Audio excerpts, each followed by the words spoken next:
ናችሁ ያደረጋችሁላት። እኔም ድኛለሁ በጣም እንግዲህ ቤተሰቦቻችን እህታችን ኢየሩስ ማለት በሙሉ ሰውነቷ በእሳት አደጋ የደረሰባት ልጅ ናት። አሁን እንደዚህ በምታዩት መልኩ ከልጆቿ ጋር ድና ሀገሯ ላይ ማስቴ ትገኛለች። እንግዲህ ምናልባት ኮሪያ ሆስፒታል ላይ ብዙ እንክብካቤና ድጋፍ ሲያደርጉላት ቆይተዋል። እሷም ምናልባት ብዙ ድጋፍ ላደረጋችሁላት ሰዎች ምስጋና ማቅረብ ስለፈለገች እና ከሕክምና የተረፋት ደግሞ ለአንዳንድ ወጪዎች የሚሆኑ ሳንቲሞች ስላሉ ያን ነገር ለመስጠት ነው ዛሬ የተገናኘ ነው። ኢየሩስ እስኪ ንገሪያቸው። በጣም አመሰግናለሁ። ድምፅሽን ከፍ አድርጊ። ምን ምን አደረጉልሽ እዛ ኮሪያ ሆስፒታል? ሁሉንም ነገር የሚበላውን ስጋ በአጠቃላይ መድኃኒቶችን ስጋዋን በደንብ ተቆጣጥረውኛል። እህታችን ኢየሩስ አሁን የተረፋትን ገንዘብ እስኪ እንሰጣታለን። አምጣ ተቀበሉ። ይሄ 200 ሺህ ብር እንግዲህ ከሁሉም ሕክምና የተረፈ ኮሪያ ሆስፒታል ላይ ከ700 ሺህ ብር በላይ የሚሆን ወጪ ኮሪያ ሆስፒታል ራሱ ማለት እዛ የሚሰራ በጎ አድራጎት ነው እንትን ያለልን የሸፈነልን። ከዛ ውጭ ግን ለአስተማሚ ምናምን ብቻ ነው እኛ ያወጣ ነው ማለት ነው። ብዙ ወጪ ያወጣ ነው ደሴ ሪፈራል ሆስፒታል በነበረች ጊዜ ነው። 10 ሺህ ብር ነበረ ለሕክምና ሲወጣ የነበረው። እንደዚያም ሆኖ ግን ሕክምናው ቁስሉ አልጠገገም ነበረ። ከዛ ውጭ ይሄ ገንዘብ እና እሷ እንደዚህ ሙሉ ድና ድጋፍና እንክብካቤ ሲያደርጉልን የነበሩት ማለት በተለያየ ጊዜ የተባበሩን መጀመሪያ ገና ከዚህ እንድትሄድ የማጅቴ ጤና ጣቢያ ነጋሽ ታጠቅ ወንድማችን ያሬድ ከዚህ ከማጅቴ ጤና ጣቢያ ወደ ደሴ ሪፈራል ሆስፒታል እንድትሄድ ብዙ ልፋት አድርገዋል። ወደ ደሴ ከዚያ መሄድ እንዳለባት ከአግማሴ ቁም ነገረኛው ጋር የጎንደሮች ጋር አውርተን ቪዲዮ ሰርቶልናል። እሱንም ከልብ ማመስገን እንፈልጋለን። የአግማሴ የለቀቀውን ቪዲዮ እኛ የለቀቅነውን ቪዲዮ ደግሞ ዱይት አድርጎልን ፍራኦል ቴቻ የእኛም ቪዲዮ ቫይራል እንዲወጣ አግዞናል ማለት ነው። ከዛ ውጪ ዶክተር አብዱራህማን፣ ዶክተር መሐመድ እና ደሴ ሪፈራል ሆስፒታልን ከልብ ማመስገን እንፈልጋለሁ። ሲስተር ኤልሳቤት ከኮሪያ ሆስፒታል ደውላለን እኛ እናገርናት እዚያ ያሉትን ፈረንጆችንም እነ ዶክተር ፍቅሩንም አናግራቸው እነሱ በፈቃደኛ በመሆናቸው ወደዛ ኮሪያ ሆስፒታል እንድትሄድ ተደርጓል። ኮሪያ ሆስፒታል ከገባችበት ቀን ጀምሮ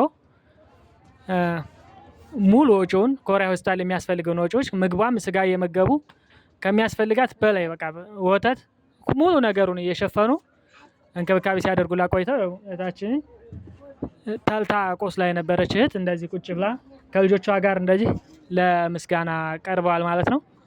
ዶክተር ፍቅሩ፣ ዶክተር አማኑኤል፣ ሲስተር ኤልሳቤትን ኮሪያ ሆስፒታል ላይ በጣም አመሰግናለሁ እና ኮሪያ ሆስፒታል የሚሰራ የበጎ አድራጎት ድርጅቱን በጣም በጣም በጣም ከልብ ማመስገን እንፈልጋለን። ፕላስቲክ ሰርጀሪውንም እነሱ ናቸው የሰሩልሽ ማለት ነው። እነሱ ሰርተውልኛል። አሁን የቀረ ቁስለት አለ? አዎ ተመልሼ እሄዳለሁ። ያው ብብቴ ምናምን ይታያል ብሎ ቀጠሮ አለሽ? ቀጠሮ አለኝ ተፋሲካ ውጭ። ባባዬ እንግዲህ እህታችን እናት እንድታምም እንድድንልህ እየለመንካቸው ነበረ። እናቴን አድኑልኝ እያልካቸው ነበረ። አሁን ምን ማለት ትፈልጋለህ? እናትህ ድና እንደዚህ ስታያት አመስግናቸው። አመሰግናለሁ እናቴን ስላዳነችልኝ አትላቸው ነው? አልዳነችልህም? ድምፅህን ከፍ አድርገው እስኪ። ድናለች አልዳነች? ድናለች። እጅህን አውጣዋ። ድናለች አልዳነች? ድናለች። እና ምንድን ነው የምትላቸው አሁን ያዳኑልህን ልጆች? አመሰግናችኋለሁ ድምፅህን ከፍ ስላዳናችሁኝ እናቴ። አይዞህ እንዳታለቅስ አባቴ አይዞህ። መናገር አልቻለም ማለት ከደስታ ብዛት ነው። እናቴን አሳክሙልኝ እያለ ነበረ። እኛ ራሱ ከቤት ወደ ሕክምና ይዛነ ስንሄድ እያለቀሰ ነበረ የገለጸው። አሁን ከደስታ ብዛት ነው በነገራችን ላይ መግለጽ ያልፈለገው።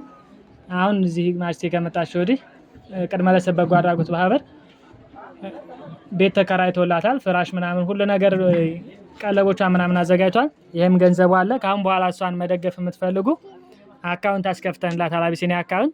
አቢሲኒያ አካውንት እንግዲህ በስሟ የተከፈተ ነው። ኢየሩስ ዘነበ ይፋቴ ይላል 223 187 እና 595 ማለት ነው። ይሄ በስሟ የተከፈተ የአቢሲኒያ ባንክ አካውንት ነው። ከአሁን በኋላ እህታችንን መደገፍ የምትፈልጉ ስራ ቆማ ተንቀሳቅሳ ወደ ስራ እስከምትመለስ ከእንደገና ደግሞ ካሻሮ ማንኮር የራሷን ስራ ትንሽዬም ቢሆን ሱቅ ከፍታ እንድትንቀሳቀስ ድጋፍ ማድረግ የምትፈልጉ በእህታችን አካውንት ድጋፋችሁን ማድረግ ትችላላችሁ ነው። እስካሁን ላደረጋችሁልን ድጋፍና ትብብር ከልብ እናመሰግናለን። ቅድመ ለሰብ በጎ አድራጎት ማህበር በዚህ አጋጣሚ የዩቲዩብ እና ቲክቶክ አካውንት አለው፣ በቴሌግራም አለን። በዛ የገባችሁ ማህበሩን ብትደግፉን ከዚህ የበለጠ ስራዎችን መስራት እንችላለን። ከአሁን በፊትም ብዙ የሰራናቸው ስራዎች አሉ፣ እዛው ቲክቶክ ፔጃችን ላይ ታዩታላችሁ። የምንሰራቸው የምንለቃቸው ቪዲዮዎች ግን ቫይራል እየወጡልን ስላልሆነ በዚሁ አጋጣሚ የቻላችሁትን ሁላ ብታደርጉልን ደስ ይለናል። እግዚአብሔር ይስጥልን፣ ከልብ እናመሰግናለን።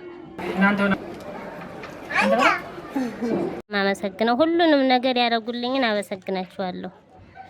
የረዱኝንም በጣም አመሰግናለሁ። እናንተ